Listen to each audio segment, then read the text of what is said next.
अस्सलाम वालेकुम दोस्तों, today I am going to talk about another very important vitamin जिसकी पाकिस्तान में और पूरी दुनिया के अंदर लोगों में इसकी कमी पाई जाती है और इसका पता नहीं चलता क्योंकि इसकी प्रॉपर टेस्टिंग नहीं होती है। Today I am going to talk about vitamin D. Vitamin D के नेचुरल सोर्सेज क्या हो सकते हैं, वाइटामिन डी को हम किस तरह हासिल कर सकते हैं, वाइटामिन डी किन चीज़ों में बहुत इंपॉर्टेंट है, वाइटामिन डी की टेस्टिंग किस तरह होती है और वाइटामिन डी की डेफिशिएंसी हो तो क्या होता है। So let's start with vitamin D. Vitamin D को हम डायरेक्ट एक्सपोजर ऑफ सनलाइट से बआसानी हासिल कर सकते हैं, लेकिन डायरेक्ट एक्सपोजर का मतलब ये होता है कि आपकी जिल्द का डायरेक्ट एक्सपोजर हो विद सनलाइट। मतलब कि अगर आपकी जिल्द के ऊपर कोई कपड़े अगर आपने पहने हुए हैं तो आप वाइटामिन डी हासिल नहीं कर सकते। अगर आप ऐसी जगह पे काम कर रहे हैं जिसमें आपके सन और आपकी स्किन के दरमियान अगर एक विंडो भी मौजूद है तो भी आपके अंदर वाइटामिन डी की प्रोडक्शन नहीं होगी। वाइटामिन डी की प्रोडक्शन किस तरह होती है कि सन रेज में कुछ अल्ट्रा वायलेट रेज होती हैं, जब वो आपकी स्किन के साथ उनका कांटेक्ट होता है तो स्किन के अंदर कोलेस्ट्रॉल जो पाया जाता है वो आपका इवेंचुअली वाइटामिन डी में कन्वर्ट होता है। इसका बहुत एक डिटेल प्रोसीजर है कि ये किस तरह कन्वर्जन इसकी होती है। We will not go in that deep, लेकिन ये है कि आप इतना समझें कि vitamin D direct exposure of sunlight से हम बआसानी हासिल कर सकते हैं। इसके अलावा इसके नेचुरल सोर्सेज भी होते हैं, लेकिन मैं सबसे पहले आपको इसका ये बताऊंगा कि वाइटामिन डी अगर आपने हासिल करना है तो आपको कितनी देर एक्सपोज करना है अपनी स्किन को टू सनलाइट। वाइटामिन डी को हासिल करने के लिए सनलाइट एक्सपोजर बहुत ज़रूरी है, लेकिन इसमें कुछ चीज़ें बहुत इंपॉर्टेंट होती हैं, जैसा कि आप दिन के किस हिस्से में आप सूरज की रोशनी में बैठे हुए हैं, आप किस जगह पे बैठे हुए हैं और आपकी स्किन का कलर क्या है, ये बहुत मैटर करता है। फॉर एग्जांपल जो इसका जो क्राइटेरिया देखा जाता है वो ये है कि अगर आप मिड डे सन में मतलब कि दोपहर के वक्त सूरज की रोशनी में बैठें 13 से 20 या 30 मिनट तक, तो ये इनफ होता है आपको वाइटामिन डी की प्रोडक्शन में, जो कि आपको ज़रूरी है या जो आप रोज़मर्रा की ज़िंदगी में आपको चाहिए होती है। इसके अलावा अगर आपकी स्किन डार्कर है तो इसका जो ड्यूरेशन है वो 30 मिनट से 3 घंटे तक भी हो सकता है, जो कि आपको चाहिए वाइटामिन डी की प्रोडक्शन के लिए। इसका जो बेस्ट टाइम होता है वो दोपहर का वक्त होता है, जब सूरज बिल्कुल एन अरूज पे होता है, और उस वक्त एक्सपोजर का बेनिफिट ये होता है कि एक तो आपको थोड़ी देर के लिए बैठना पड़ता है सूरज की रोशनी में, सूरज की रोशनी के क्योंकि इटसेल्फ भी बहुत ज़्यादा साइड इफ़ेक्ट्स हो सकते हैं। कुछ लोगों की स्किन जो है वो सेंसिटिव होती है, तो उससे जो है वो आपके सनबर्न का भी चांसेस होते हैं, आई डैमेज के चांसेस होते हैं। इसके अलावा आपको एजिंग इफ़ेक्ट्स बहुत जल्दी आ जाते हैं अगर अल्ट्रा वायलेट रेज जो हैं वो आपकी स्किन के साथ इंटरेक्ट करती हैं, और इवेंचुअली कुछ लोगों में ये देखा गया है कि ये स्किन कैंसर का बायस भी बन सकता है। इसलिए जो डर्माटोलॉजिस्ट होते हैं वो आपको vitamin D direct exposure of sunlight से हासिल करने की तरगीब नहीं देते, और वो यही रिकमेंड करते हैं कि आप इसको दूसरे सोर्सेज से हासिल कर सकें। इसके अलावा मैं यहाँ पे एक बात मेंशन करना चाहता हूँ कि कुछ लोग डायरेक्ट एक्सपोजर ऑफ सनलाइट को इस तरह लेते हैं कि अगर हम अपनी स्किन के ऊपर सनस्क्रीन्स लगा लें तो ये भी हमारा एक्सपोज हो जाएगा, तो ऐसा नहीं होता है। सनस्क्रीन ये करती हैं कि आपकी जितनी भी अल्ट्रा वायलेट रेज आ रही होती हैं वो उनको डाइवर्ट कर देती हैं, ठीक है, और इस तरह वो उनकी एब्जॉर्प्शन आपकी स्किन में नहीं होती। जब एब्जॉर्प्शन नहीं होगी तो ऑब्वियसली जो है वो वाइटामिन डी की प्रोडक्शन नहीं होगी। ये बहुत इंपॉर्टेंट चीज़ है जो कि समझने वाली है कि इस तरह वाइटामिन डी की प्रोडक्शन नहीं होती।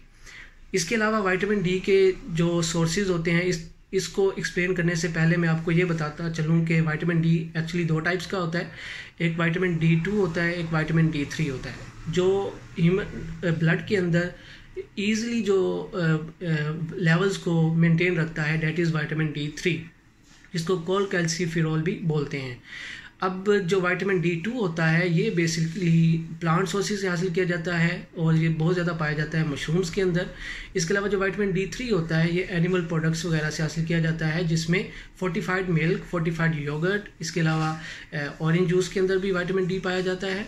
इसके अलावा फ़िश और कॉड लिवर ऑयल में बहुत ज़्यादा पाया जाता है। अगर आप 1 टीस्पून फ़िश या कॉड लिवर ऑयल का यूज़ करते हैं, that can increase up to 200% of your need of vitamin D.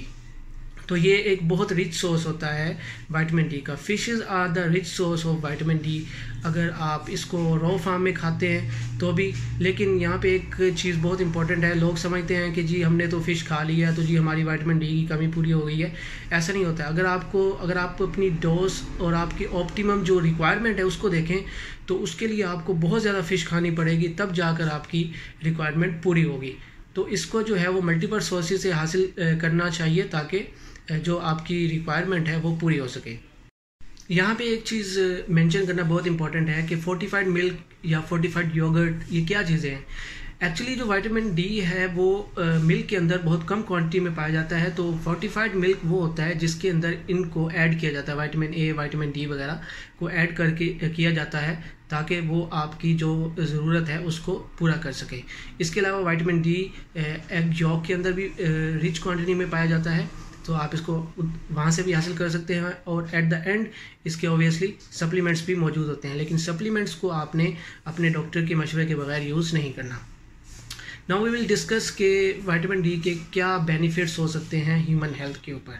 Vitamin D बहुत इम्पोर्टेंट है ह्यूमन हेल्थ के हवाले से। अगर देखा जाए तो ये आपकी मेंटल हेल्थ, स्किन हेल्थ, इसके अलावा आपके इम्यून सिस्टम को, चाहे वो इनेट इम्यूनिटी हो चाहे वो एडाप्टिव इम्यूनिटी हो, दोनों में आपके इम्यून सिस्टम को ये स्ट्रॉन्ग करता है ताकि आप किसी भी वायरल या बैक्टीरियल इन्फेक्शन के ख़िलाफ़ आपका इम्यून सिस्टम रेडी रहे कि वो उसके अटैक से किस तरह बच सकता है। और यही वजह है कि रिसर्च बेस्ड ये स्टडीज़ यहाँ पे उन्होंने इस चीज़ को साबित किया है कि विटामिन डी जो है, जिन लोगों के अंदर इनकी कमी पाई जाती है या जिन लोगों के अंदर इसकी कमी पाई गई, उसके अंदर कोविड की वजह से डेथ बहुत ज़्यादा हुई।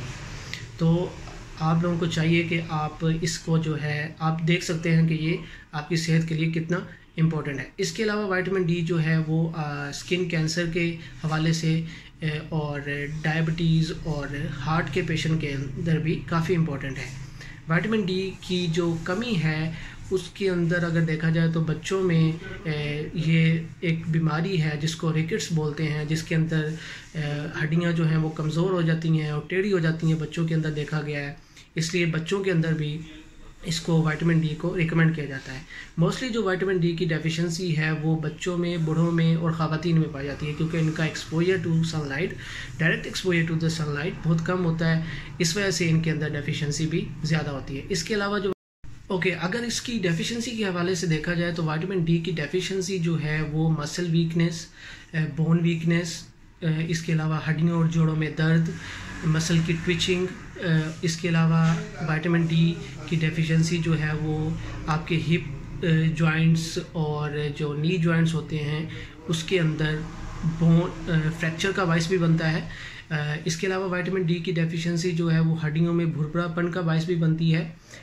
इसलिए एक्चुअली विटामिन डी जो है वो मेनली जो इम्पोर्टेंट होता है, इसका हड्डियों में ये रोल होता है क्योंकि ये कैल्शियम की एब्जॉर्प्शन करवा रहा होता है। कैल्शियम की एब्जॉर्प्शन तब तक नहीं होती है जब तक आपकी बॉडी के अंदर विटामिन डी मौजूद नहीं होगा। तो इसलिए विटामिन डी की जो सप्लीमेंटेशन है या विटामिन डी की क्वांटिटी है वो बॉडी के अंदर ऑप्टिमम लेवल पे मेंटेन रखना बहुत ज़रूरी है।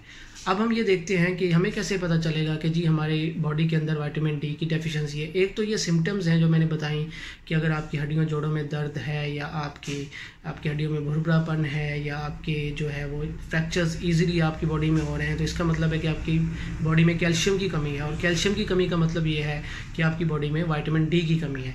तो इसके लिए एक बहुत आसान सा टेस्ट है जो कि डॉक्टर की रिकमेंडेशन पे होता है, that is known as vitamin D blood test. और इसको अगर साइंटिफिकली देखा जाए तो इसको बोलते हैं 25 हाइड्रोक्सी विटामिन डी टेस्ट। ये आपके ब्लड के अंदर लेवल्स को बताता है कि आपके ब्लड के अंदर विटामिन डी के कितनी क्वांटिटी मौजूद है।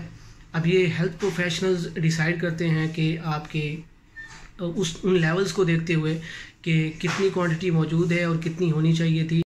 अगर विटामिन डी की डोज़ के हवाले से देखा जाए, ये बहुत सी क्वेश्चनिंग होती है कि विटामिन डी की डोज़ कितनी होनी चाहिए जो कि आपके ब्लड लेवल्स को मेंटेन रख सके।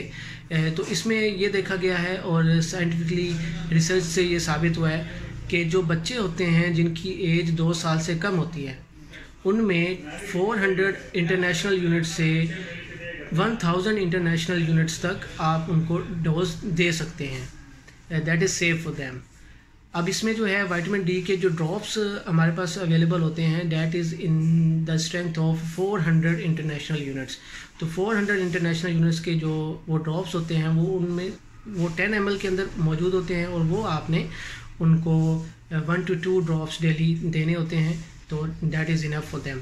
इसके अलावा जो 2 साल से ज़्यादा उम्र के बच्चे होते हैं उनमें जो क्वांटिटी है वो 1000 इंटरनेशनल यूनिट्स से 2000 इंटरनेशनल यूनिट्स तक डेली उनकी रिक्वायरमेंट होती है।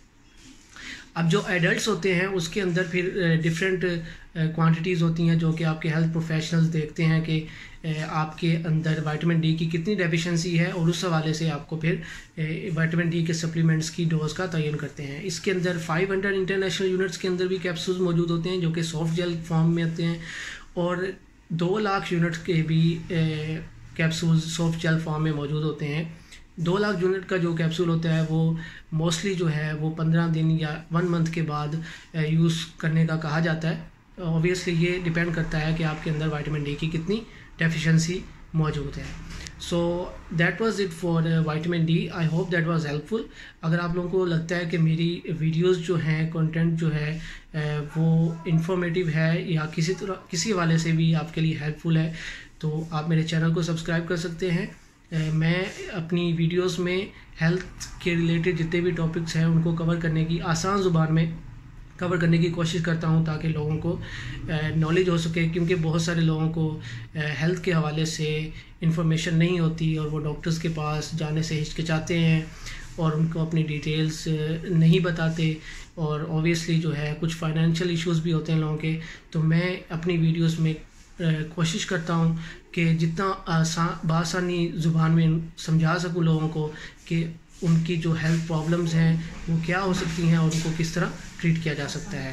That was it for today. Have a good day.